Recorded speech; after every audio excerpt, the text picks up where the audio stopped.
नमस्कार साथियों, मैं मुकेश मेहरिया लेक्चर पॉलिटिकल साइंस आप सभी का इस ऑनलाइन प्लेटफॉर्म पर हार्दिक स्वागत करता हूं।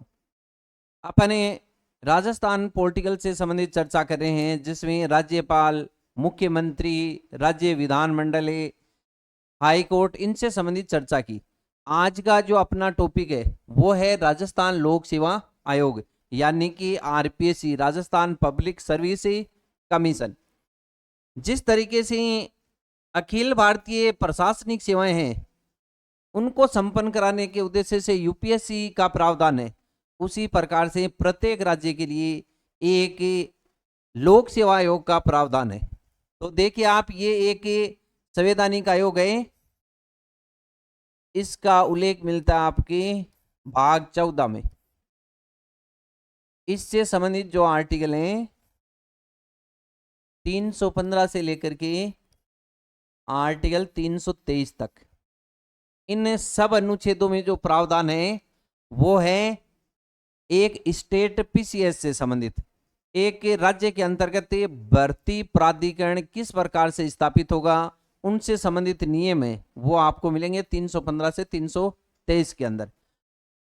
राजस्थान से संबंधित बात करें, राजस्थान में देखो 14 अगस्त 1949 को पहली बार मान सिंह सेकेंड जो कि राज प्रमुख थे, मान सिंह सेकेंड, इनके द्वारा यह घोषणा की गई कि 14 अगस्त को यह घोषणा की, एक अध्यादेश जारी किया और इस अध्यादेश को प्रभावी किया गया था 20 अगस्त 1949। 20 अगस्त 1949 और फिर इसे गजट में प्रकाशित किया गया। गजट में प्रकाशन, गजट में प्रकाशन इसका हुआ था 22 दिसंबर 1949 को। अब इसको समझिए आप, राजस्थान में आरपीएससी के गठन का प्रावधान है। इससे संबंधित अध्यादेश है वो उस टाइम पर राज प्रमुख थे मान सिंह सेकंड। देखो राज्यपाल जब पटा अपने देखा था 7वें संविधान संशोधन 1956 के तहत राज प्रमुख के पद को ही आगे चल करके राज्यपाल में कन्वर्ट किया गया था। तो 1949 में राज प्रमुखों ने मान सिंह सेकंड, तो इनके द्वारा 14 अगस्त 1949 को अध्यादेश जारी हुआ, ऑर्डिनेंस, और ये ऑर्डिनेंस है वो 20 अगस्त 1949 को प्रभावी हुआ। इसे गजट में प्रकाशित किया गया था 22 दिसंबर 1949।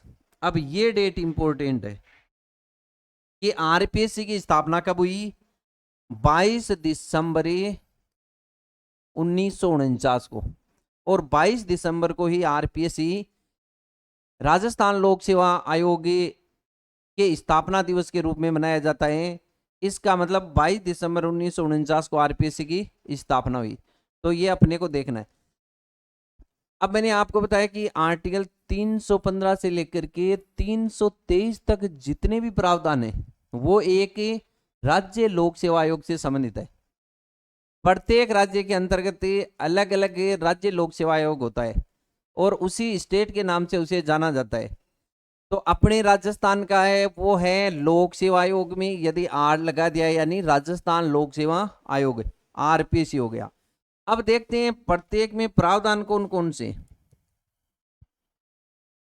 देखिए आर्टिकल 315, आर्टिकल 315 में है कि राज्य लोक सेवा आयोग के गठन का प्रावधान। अपन पॉलिटिकल के अंतर्गत बहुत सारे अनुच्छेद हैं, आर्टिकल हैं, उनको पढ़ते हैं। अब आर्टिकल उनमें से बहुत इंपॉर्टेंट होते हैं वो ही आते हैं, परंतु उन आर्टिकल में लिखा हुआ क्या है उनसे संबंधित प्रश्न बहुत सी बार पूछे जाते हैं, इसलिए उन आर्टिकल की बातों को समझना बहुत जरूरी है।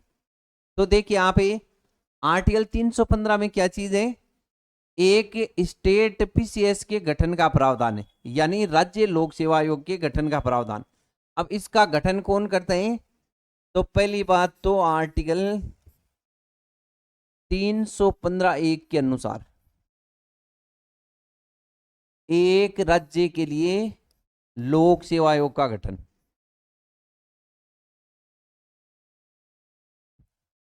के लिए लोक सेवा आयोग का गठन।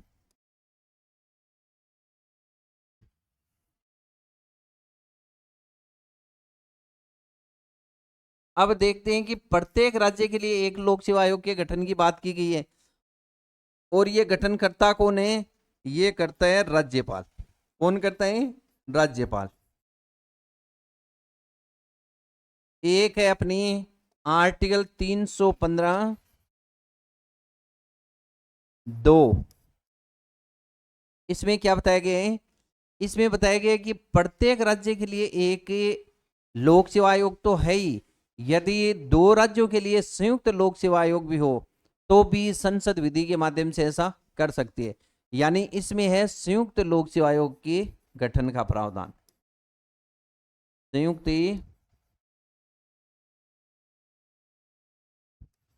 लोक सेवा आयोग का गठन है। संयुक्त लोक सेवा आयोग का मतलब JPSC. JPSC joint public service commission. एक एक चीज को आराम से समझिए। यहाँ पे प्रत्येक राज्य से संबंधित कौन सी बात है? आर्टिकल 315 कि हर राज्य के लिए एक लोक सेवा आयोग होगा। परंतु ऐसा भी देखा गया है कि दो राज्यों के लिए या दो से अधिक राज्यों के लिए एक स्टेट पीसीएस का गठन भी किया जा सकता है। अब इस जो जेपीएससी है, संयुक्त लोक सेवा आयोग है, इसका गठन कौन करता है? ये करता है राष्ट्रपति। राष्ट्रपति के द्वारा किया जाता है। और इसका प्रावधान करता कौन है?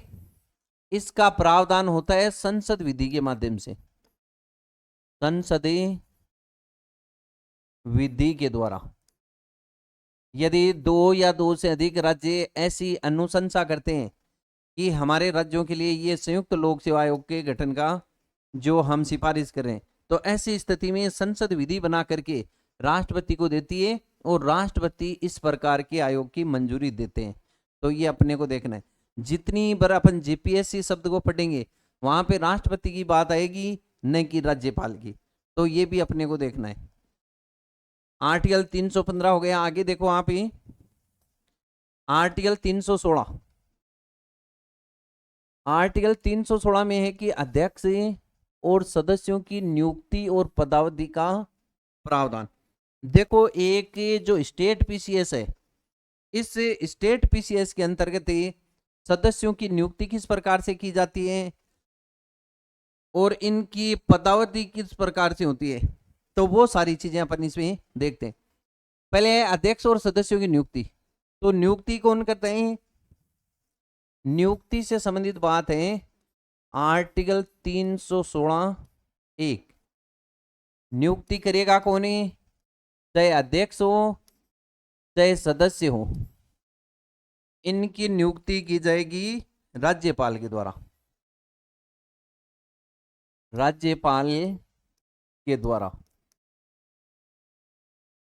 और राज्यपाल इन सदस्यों की नियुक्ति करने के लिए परामर्श लेगा कहां से? राज्य मंत्री परिषद से। राज्य मंत्री परिषद से परामर्श। राज्य मंत्री परिषद से परामर्श लेने के बाद, यानी मुख्यमंत्री से परामर्श लेने के बाद राज्यपाल के द्वारा अध्यक्ष और सदस्यों की नियुक्ति है वो आरपीसी के अंतर्गत की जाती है। इसके बाद यदि जेपीएससी है, ऐसी स्थिति के अंतर्गत नियुक्ति है वो करेगा राष्ट्रपति। राष्ट्रपति। यहां पे इंपॉर्टेंट बात ये है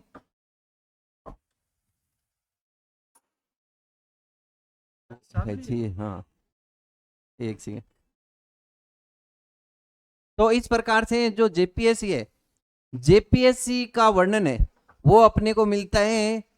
मैंने आपको पहले बताया कि जेपीएससी का प्रावधान है वो आर्टिकल 315(2) के अंतर्गत अपन कर सकते हैं। तो जेपीएससी के जो सदस्य हैं या अध्यक्ष हैं उनकी नियुक्ति किसके माध्यम से की जाती है? तो वो है आपके राष्ट्रपति के द्वारा। तो ये भी अपने को ध्यान रखना है। इसके बाद है, देखो इनसे संबंधित योग्यता। यदि अपन योग्यता की बात करें तो योग्यता कभी भी आरपीएससी या फिर जेपीएससी इनसे संबंधित संविधान में कोई प्रावधान नहीं है कि किन सदस्यों को या किस प्रकार के सदस्यों को अध्यक्ष के रूप में नियुक्त किया जाएगा। यानी अध्यक्ष और सदस्यों से संबंधित योग्यता का प्रावधान संविधान में नहीं किया गया है। ऐसे परंपरा है रही है कि 50% सदस्य हैं वो किससे संबंधित होंगे? या तो होंगे भारतीय प्रशासनिक सेवा से संबंधित या फिर राज्य प्रशासनिक सेवा से संबंधित, आईएएस या आरएएस। देखो ये मैंने ऐसे शॉर्ट में लिखा है, भारतीय प्रशासनिक सेवा से संबंधित कोई अधिकारी या फिर राज्य प्रशासनिक सेवा से संबंधित कोई भी अधिकारी है उनकी नियुक्ति 50% सदस्यों के रूप में की जाएगी। फिर 50% सदस्य वो कौन होंगे? फिर जो 50% सदस्य हैं ये सदस्य होंगे या तो राजनीतिक या शिक्षा जगत से संबंधित या फिर कानून से संबंधित, समाज सेवा से संबंधित। ऐसे जो लोग हैं उनकी नियुक्ति 50% सदस्यों के रूप में आरपीएससी में की जाएगी। तो ये अपने को थोड़ा देखना है कि योग्यताएं उसका वर्णन आपके संविधान में नहीं किया गया है। इतना ध्यान में रखना है कि 50% सदस्य हैं वो या तो भारतीय प्रशासनिक सेवा से संबंधित होते हैं या राज्य प्रशासनिक सेवा से। 50% है वो या तो राजनीतिक हो सकते हैं या फिर समाज सेवा के फील्ड से संबंधित हो सकते हैं या फिर कानून या शिक्षा से संबंधित हो सकते हैं। नेक्स्ट,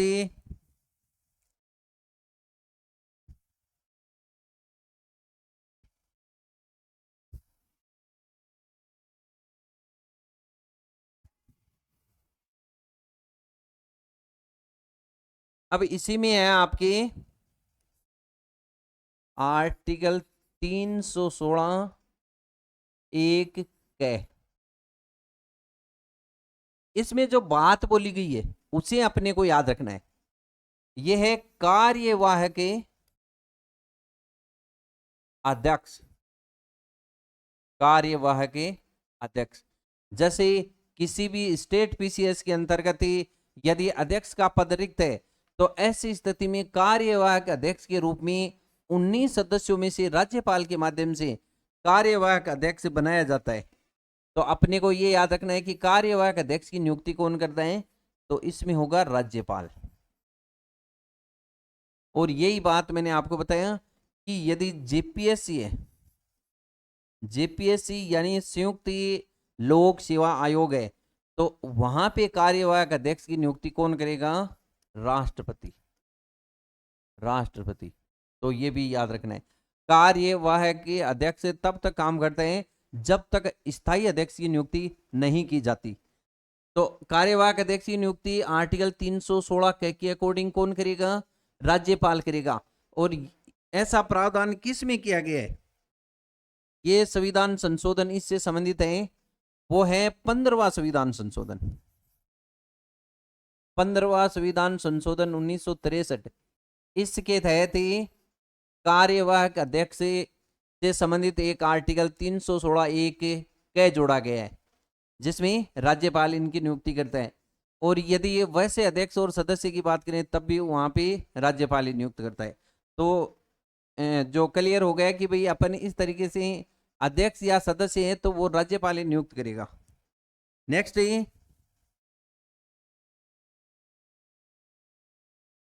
आर्टिकल 316(2), आर्टिकल 316(2) है, इसमें है लोक सेवा आयोग के अध्यक्ष और सदस्यों की पदावधि, इनकी पदावधि। देखो अपन ने यहां पे देखा कि नियुक्ति से संबंधित अपन ने बात पढ़ ली। अब है पदावधि, इसका मतलब कार्यकाल कितना होता है। पद की अवधि कितनी है, एक अध्यक्ष एक सदस्य कितने समय के लिए लोक सेवा आयोग के अंतर्गत रह सकता है। तो इनकी पदावधि है वो है 6 वर्ष या फिर 65 वर्ष। यूपीएससी में 65 वर्ष है और यहां पे है 65 वर्ष। 65 वर्ष। देखिए आप, इसका मतलब ये हुआ कि कोई भी अध्यक्ष या सदस्य अपने पद पर यदि 6 वर्ष पहले कंप्लीट हो रहे हैं तब तो क्या होगा, 6 वर्ष बाद में वो सदस्य या अध्यक्ष के पद से हट जाएगा। और यदि भले उसको बने हुए साल 4 ही हुई है परंतु उसकी सेवानिवृत्ति की आयु है वो 62 वर्ष है, वो पहले कंप्लीट हो गई, तब भी अध्यक्ष और सदस्य को पद से हटना पड़ता है। तो इस प्रकार से ये कि ये प्रावधान है कि 6 वर्ष या 62 वर्ष तक पद पर ही बने रहते हैं। और ये कब जोड़ा गया था, 41वें संविधान संशोधन 1976 के तहत। 41वें संविधान संशोधन 1976 के तहत ये जोड़ा गया कि 60 से उम्र है वो 62 वर्ष कर दी गई। तो ये भी अपने को ध्यान में रखना है। यदि आपने इससे पिछले वाला वीडियो देखा है जो कि हाई कोर्ट से संबंधित था तो आपको बताना है कमेंट के माध्यम से कि किस संविधान संशोधन के तहत हाई कोर्ट के मुख्य न्यायाधीश या फिर अन्य न्यायाधीशों की आयु 60 से बढ़ा करके 62 वर्ष की गई थी। तो कमेंट के माध्यम से आप ही जवाब दीजिए। तो ये बात है वो है कि इनके जो सदस्य होते हैं इन सदस्यों की पदावधि 6 वर्ष या 62 वर्ष होती है। अब है त्याग पत्र से संबंधित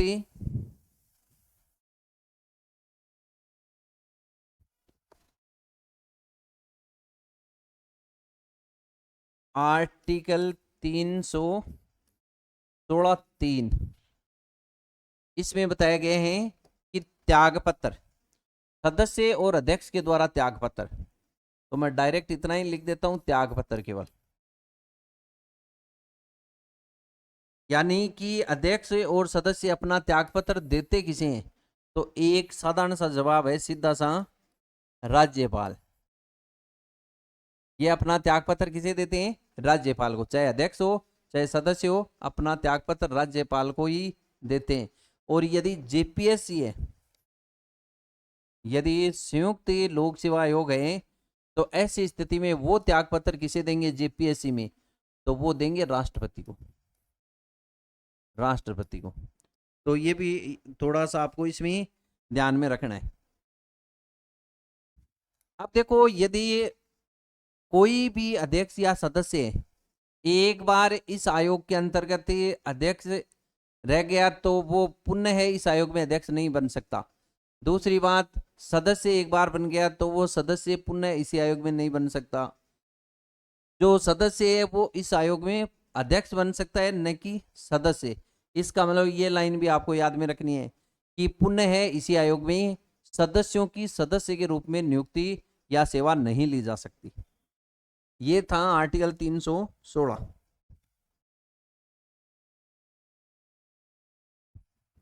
अब देखो आप आर्टिकल 317, आर्टिकल 317 है वो है कि आरपीएससी के अध्यक्ष और सदस्यों की बर्खास्तगी या निलंबनी का प्रावधान।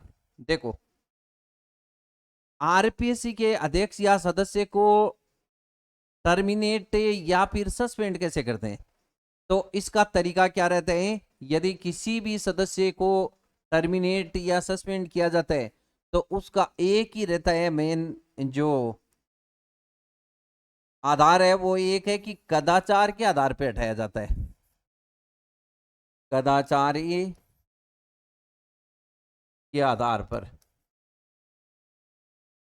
कदाचार का मतलब क्या हुआ, यदि संवैधानिक नियमों के अकॉर्डिंग कार्य नहीं करता है या फिर बढ़ती प्रकोष्ठ से संबंधित किसी प्रकार का भ्रष्टाचार में लिप्त है तो ऐसी स्थिति में उसे कदाचार माना जाता है।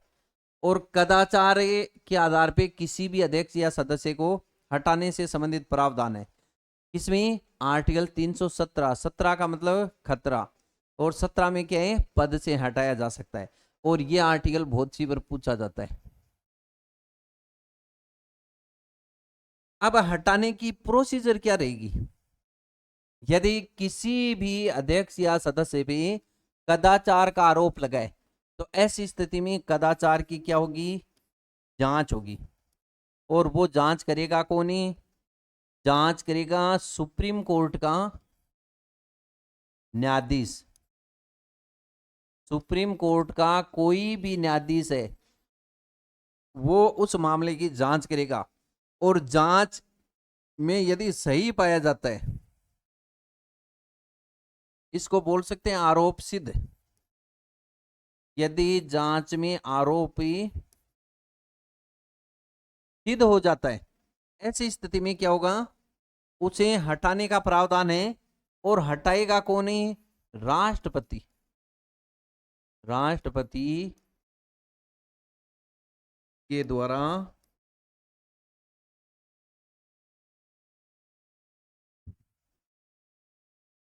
हटाया जाएगा। अब नोट डाल के इसमें सबसे इंपॉर्टेंट बात है, आरपीएस ये राज्य लोक सेवा आयोग है, इनमें सारी प्रकार की नियुक्ति, इनसे संबंधित कोई संख्या से संबंधित प्रावधान है या बढ़ती नियमों से संबंधित सेवा शर्तों से संबंधित सारे कार्य हैं वो राज्यपाल करता है। यानी अध्यक्ष और सदस्यों की नियुक्ति राज्यपाल कर रहे हैं, बल्कि इन्हें हटाने का जो पावर है, इनको हटाता कौन है? राज्यपाल ने हटा करके इन्हें हटाने का काम करता है वो है राष्ट्रपति। ये बहुत इंपॉर्टेंट बात है और बहुत सी बारे एग्जाम के अंतर्गत पूछी जाती है, इसलिए अपने को इसमें ध्यान में देना है कि नियुक्ति कर रहा है राज्यपाल और हटाता कौन है? राष्ट्रपति। और राष्ट्रपति कब हटाता है? जब जांच की जाती है सुप्रीम कोर्ट के न्यायाधीश के द्वारा और जांच में आरोप सिद्ध हो जाता है, तो ऐसी स्थिति में राष्ट्रपति क्या करते हैं? उसे हटा देते हैं। अब जब तक जांच चल रही है, जब तक इंक्वायरी हो रही है, तो ऐसी स्थिति में क्या होता है? जब जांच चल रही है तो ऐसी स्थिति में उसका निलंबन किया जा सकता है। यानी कि वो अध्यक्ष है तो अध्यक्षता नहीं करेगा, सदस्य है तो विभिन्न प्रकार की जो मीटिंग होती है उसमें एक सदस्य के रूप में भाग ही नहीं लेगा। तो ये सारी चीजें, तो निलंबन का पावर किसके पास है? वो है राज्यपाल के पास। अध्यक्ष या सदस्य को हटाने का पावर है वो राष्ट्रपति के पास, और निलंबन करने का पावर किसके पास है? सस्पेंड करने का पावर किसके पास है? तो वो है राज्यपाल के पास। तो ये भी अपने को इसमें थोड़ा ध्यान में रखना है। और भी कुछ परिस्थितियां बनती हैं जिसमें अध्यक्ष को हटाया जा सकता है या सदस्य को हटाया जा सकता है। वो परिस्थितियां देखो कौन सी। पहली परिस्थिति, यदि किसी भी प्रकार के लाभ के पद को प्राप्त कर लेता है। पहली स्थिति है लाभ के पद को प्राप्त करना।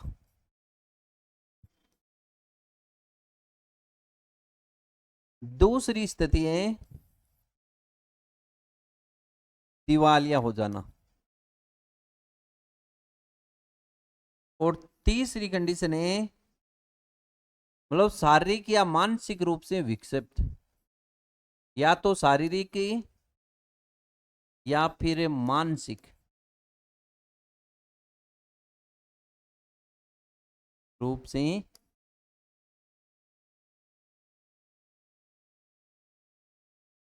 पागल, या फिर ऐसे बोल सकते हैं अपन इसमें विकलांग। देखो ये विकलांग जैसे शब्द का मैं यहाँ पे इस्तेमाल नहीं करना चाह रहा। इसमें क्या चीज है कि यदि कोई भी आरपीसी का मेंबर है या अध्यक्ष है परंतु वो शारीरिक रूप से विकृत हो गया और या चल फिर नहीं सकता, वो किसी प्रकार के कार्य को करने में असक्षम है, तो ऐसी स्थिति में उसे सदस्यता से त्याग पत्र देना पड़ेगा। यदि दिवालिया हो गया, बैंक करप्टेड हो गया, तो ऐसी स्थिति में भी क्या होगा? उसे पद से त्याग पत्र देना पड़ेगा। एक ये चीज आप बहुत सी बार पढ़ते हो कि लाभ के पद को प्राप्त करना। लाभ का पद क्या होता है?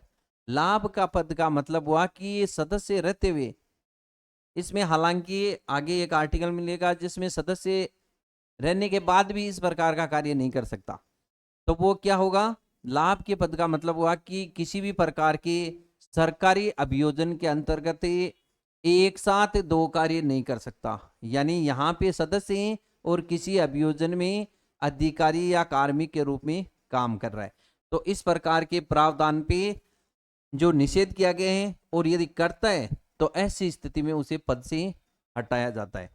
नेक्स्ट,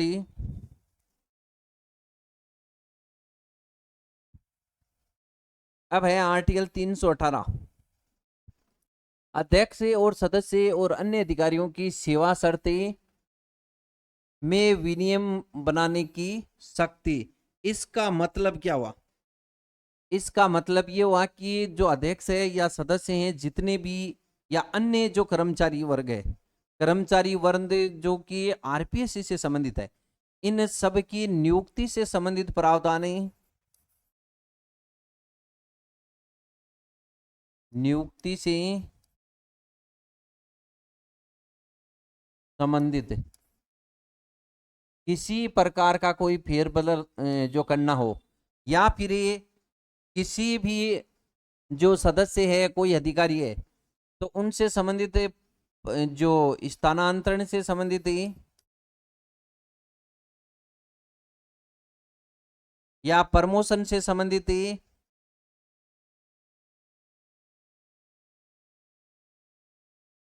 कहने का मतलब ये हुआ कि इसमें जितने भी अध्यक्ष सदस्य और अधिकारी हैं उन सभी के लिए जो सेवा शर्त है वो बनाने का पावर किसके पास है, वो है राज्यपाल के पास।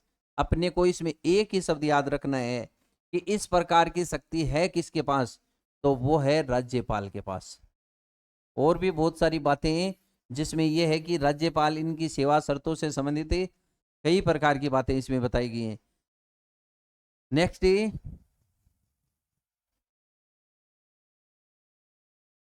आर्टिकल 319, इसमें क्या है कि आरपीएससी के अध्यक्ष सदस्यों की सेवानिवृत्ति के बाद पद धारण करने के संबंध में प्रतिषेध। इसमें देखिए आप, बहुत ही एकदम इजी सा काम है इसमें कि आरपीएससी का अध्यक्ष और सदस्य वो यदि रिटायरमेंट हो जाता है तो उसके बाद किसी भी प्रकार के पद को धारण करने से प्रतिबंध कौन कौन से लगाए गए, मैं इसको बता रहा हूं आपको एक एग्जाम्पल के माध्यम से।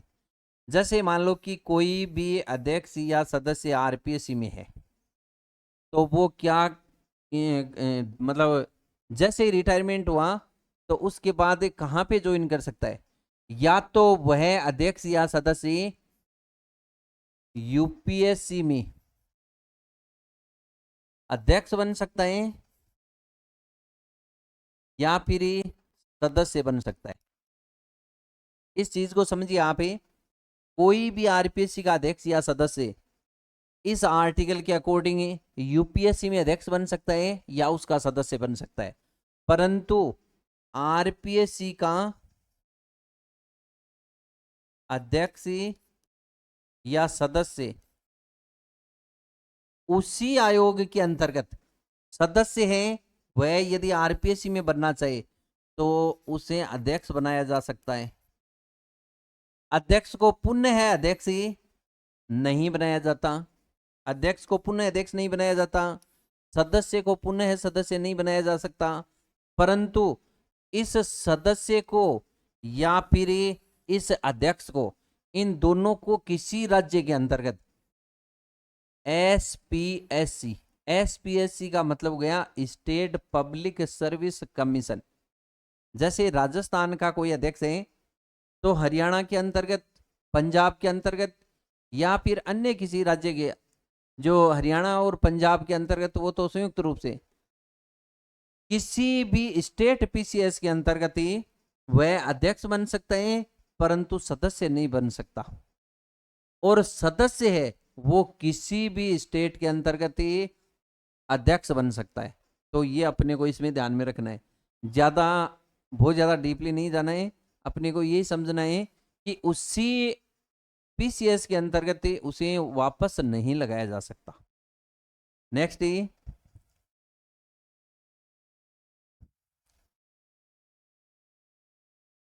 आर्टिकल 320, आर्टिकल 320 क्या बोलता है कि लोक सेवा आयोग के कर्तव्य या कार्य, एक स्टेट पीसीएस होता है या एक जेपीएससी होता है या एक यूपीएससी होता है, उसके काम क्या है? तो काम है भर्ती से संबंधित। देखो आरपीएससी है वह एक सलाहकारी या इसे बोल सकते हैं परामर्शदात्री, परामर्शदात्री संवैधानिक संस्था है, संवैधानिक संस्था है। और ये एक भर्ती प्राधिकरण है, यह एक भर्ती प्राधिकरण है जो क्या करती है, विभिन्न विभागों के अंतर्गत जो भी कार्मिक विभाग से अभ्यर्थना आती है उस अभ्यर्थना के अकॉर्डिंग भर्ती निकालने का काम करती है, फिर एग्जाम करवाती है। एग्जाम करवाने के बाद जितने भी कर्मचारी या अधिकारी चयनित होते हैं उन सब की सूची तैयार करके संबंधित विभाग को दे देती है, और उसके बाद संबंधित विभाग है वो उन अधिकारी या कर्मचारियों को ज्वाइनिंग देने का काम करते हैं। तो ये काम भी इसका है। साथ में ये प्रमोशन से संबंधित नियम भी बनाती है, प्रमोशन से संबंधित नियम, यानी डीपीसी से संबंधित जो काम है वो भी कौन करता है, वो भी आरपीएससी करती है। या फिर विभिन्न प्रकार के जो अधिकारी होते हैं उन अधिकारियों को, जैसे आरएस है उसको यदि आईएएस में पदोन्नति मिलती है तो इस प्रकार का सुझाव, इस प्रकार का परामर्श राज्य सरकार को आरपीएससी देती है। आरपीएससी है वो एक भर्ती प्रकोष्ठ है जिसके माध्यम से विभिन्न प्रकार की भर्तियां निकाली जाती हैं, संपन्न करवाई जाती हैं और फिर चयन होने के बाद विभागों को दे दिए जाते हैं। अन्य भी प्रकार की यदि कोई राज्य सरकार किसी भी प्रकार की भर्ती करवानी चाहिए और वह इस आयोग को दे तो वो भी वो कंप्लीट करवाती है। तो कई प्रकार के जो काम है आरपीएससी के, और ये तय करता कौन है, ये तय किया जाता है राज्य विधानमंडल द्वारा, राज्य विधानमंडल के द्वारा।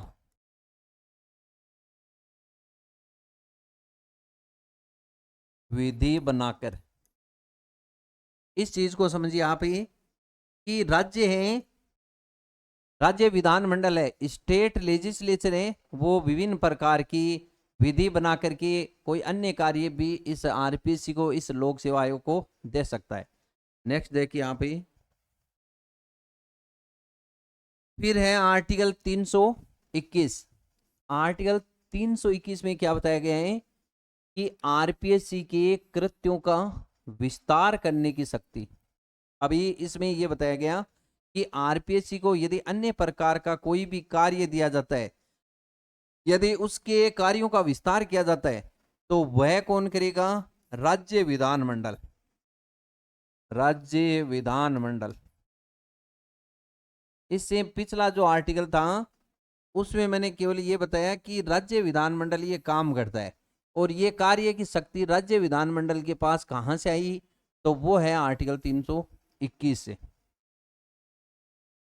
तो इसमें ये ध्यान रखना है, जैसे मान लो कि आरपीएससी विभिन्न प्रकार की एग्जाम है वो तो करवाती है। अभी ये राजस्थान के अंतर्गत देखें जो रिट है वो कराता है बीएसईआर बोर्ड। यदि ये कार्य है वो भी आरपीएससी को दिया जाए तो वह राज्य विधानमंडल उस कार्य को भी दे सकता है। या विभिन्न प्रकार की भर्ती से संबंधित नियमों की सलाह यदि राज्य सरकार को दी जाती है तो ये चीज भी आरपीएससी से राज्य विधानमंडल मांग सकता है। तो इस प्रकार के कुछ कार्य हैं, यदि विस्तार करना चाहें कर्तव्यों का तो ऐसी स्थिति में उनको अन्य प्रकार की सेवा प्राप्ति हेतु अन्य कार्य भी दिया जा सकते हैं। नेक्स्ट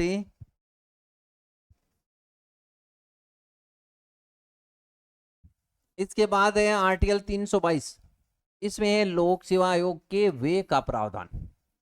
देखो, लोक सेवा आयोग के अंतर्गत किसी भी प्रकार का खर्चा होता है, व्यय होता है, चाहे अध्यक्ष या सदस्यों को या कर्मचारियों को, अधिकारियों को किसी भी प्रकार से पेमेंट से संबंधित, वेतन भत्तों से संबंधित या फिर पेंशन से संबंधित, ये सारे के सारे काम हैं वो किसके माध्यम से किए जाते हैं? वो संचित निधि से किए जाते हैं। संचित निधि, आपको ये बताना है कि राज्य संचित निधि से संबंधित आर्टिकल कौन सा है। कई बार अपन ने इसके बारे में पढ़ा है। तो वे का प्रावधान है वो कहां से किया जाता है? राज्य संचित निधि से। राज्य संचित निधि है, वहां से वेतन भत्ते, पेंशन व अन्य वे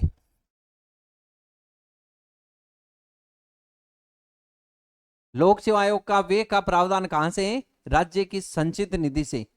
राज्य की संचित निधि के माध्यम से ही लोक सेवा आयोग के अध्यक्ष, सदस्य, अधिकारी, उन सबको पेमेंट या उनको पेंशनें दी जाती है। तो ये भी अपने को इसमें ध्यान में रखना है। नेक्स्ट अपन बात करते हैं आर्टिकल 323।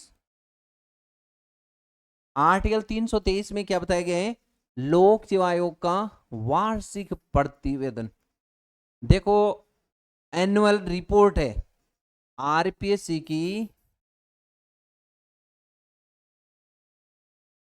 एनुअल रिपोर्ट, ये रिपोर्ट है वो आरपीएससी प्रस्तुत करता है किसको? राज्यपाल को। वार्षिक प्रतिवेदन राज्यपाल को प्रस्तुत किया जाता है और राज्यपाल उस प्रतिवेदन को, एक साल के उस एनुअल रिपोर्ट को राज्य विधानमंडल में रखवाता है। राज्य विधानमंडल में रखवाता है।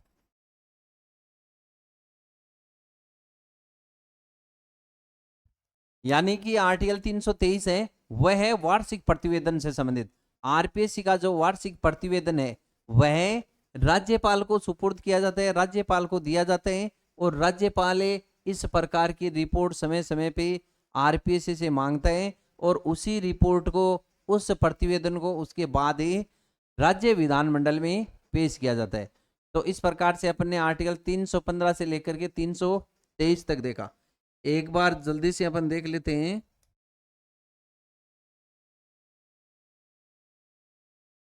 देखिए आप, मैंने आपको बताया आरपीएससी, आरपीएससी जो कि आपके संविधान के भाग 14 के अंतर्गत आर्टिकल 315 से लेकर के 323 के बीच में सब में अलग अलग तरीके से प्रावधान है। आरपीएससी की स्थापना कब हुई थी? 22 दिसंबर 1949 और इसी दिन आरपीएससी अपना स्थापना दिवस 22 दिसंबर को मनाता है।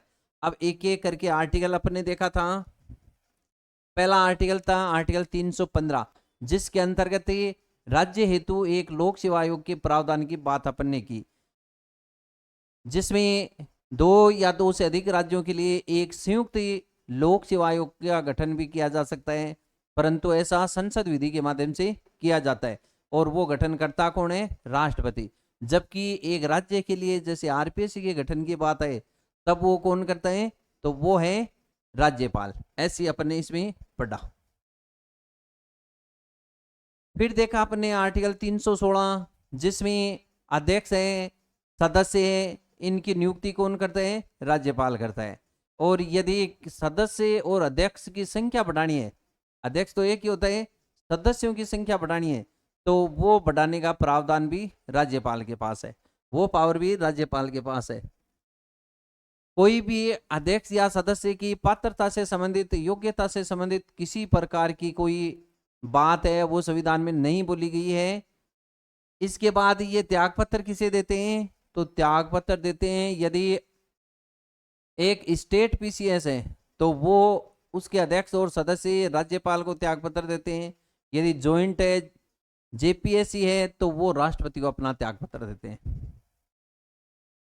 इसके बाद आर्टिकल 317 में अपन ने देखा था कि पद से अध्यक्ष और सदस्य को हटाया जाता है, और किस आधार पे? केवल एक ही आधार है, वो है कदाचार, और कदाचार की जांच है वो सुप्रीम कोर्ट की न्यायाधीश के माध्यम से की जाती है। यदि आरोप सिद्ध हो जाता है तो ऐसी स्थिति में राष्ट्रपति से अनुशंसा की जाती है और राष्ट्रपति उसे पद से हटा देते हैं, यह चीज। उसके बाद है आर्टिकल 318 में अपन ने पढ़ी थी सेवा शर्तों से संबंधित अध्यक्ष, सदस्य और अन्य कर्मचारी वृंद जितने भी होते हैं, अधिकारी होते हैं, उनकी सेवा शर्त है, उनका निर्धारण कौन करता है? तो वो निर्धारण किया जाता है राज्यपाल करता है। राज्यपाल के पास इनसे संबंधित शक्ति है कि वो किसी भी प्रकार की उनके प्रमोशन की या फिर अन्य प्रकार की जो गतिविधि है, गतिविधि कौन सी? जो कि अध्यक्ष और सदस्य का जो दायित्व है, उन दायित्व का विस्तार किया जा सकता है। इसके बाद आर्टिकल 319, तो इसमें है सेवानिवृत्ति के बाद जो प्रतिषेध लगाया गया है, जो प्रोहिबिशन है, यदि एक, जैसे आरपीएससी की बात करें, आरपीएससी का अध्यक्ष और सदस्य यूपीएससी के अंतर्गत अध्यक्ष या सदस्य बन सकता है। किसी अन्य स्टेट के अंतर्गत आरपीएससी का अध्यक्ष है, अन्य स्टेट में अध्यक्ष बन सकता है, परंतु सदस्य नहीं बन सकता। सदस्य है वो सदस्य बन सकता है, अध्यक्ष भी बन सकता है। तो ऐसा अपने को इसमें ध्यान रखना है। अन्य किसी भी प्रकार का भारतीय प्रशासनिक सेवा या राज्य की प्रशासनिक सेवा के अंतर्गत कोई भी अभियोजन है, केंद्र सरकार और राज्य सरकार के अधीन किसी भी प्रकार के अभियोजन में यह अध्यक्ष और सदस्य नियुक्त नहीं किए जा सकते। नेक्स्ट फिर है आर्टिकल 320, लोक सेवा आयोग के कर्तव्य हैं। इसमें बहुत सारी लंबी चौड़ी लिस्ट है, जिसमें कभी कोई प्रश्न आता है तो आपको आराम से पता लग जाएगा कि ये कार्य इसका है या नहीं है।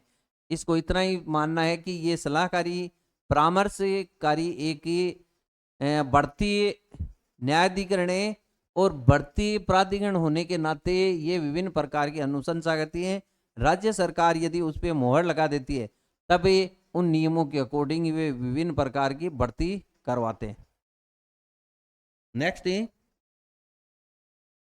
फिर है आपके आर्टिकल 321, इसमें अपन ने देखा कि लोक सेवा आयोग के कृत्यों का विस्तार। लोक सेवा आयोग के विभिन्न प्रकार के कार्य तो हैं ही, यदि इन कार्यों में इंक्रीज करना चाहें, विभिन्न प्रकार का और भी कोई कृत्य इनको देना चाहें, तो वह राज्य विधानमंडल विधि बना करके इनको दे सकती है। फिर है आर्टिकल 322, जिसमें इनके व्यय से संबंधित है, इनके वेतन भत्ते हैं, पेंशन है, ये राज्य की संचित निधि से दिए जाते हैं, और किसी भी प्रकार का अलाभकारी यानी कि वेतन और भत्तों के अंतर्गत कटौती करने का पावर राज्य विधानमंडल के पास नहीं है। नेक्स्ट आर्टिकल 323, इसमें लोक सेवा आयोग है वो अपना वार्षिक प्रतिवेदन राज्यपाल को प्रस्तुत करते हैं। देखो साथियों, अपने देखा आरपीएससी से संबंधित आर्टिकल 315 से लेकर के 323 तक इसी प्रकार की क्लासें आपको रेगुलर मिलती रहेंगी।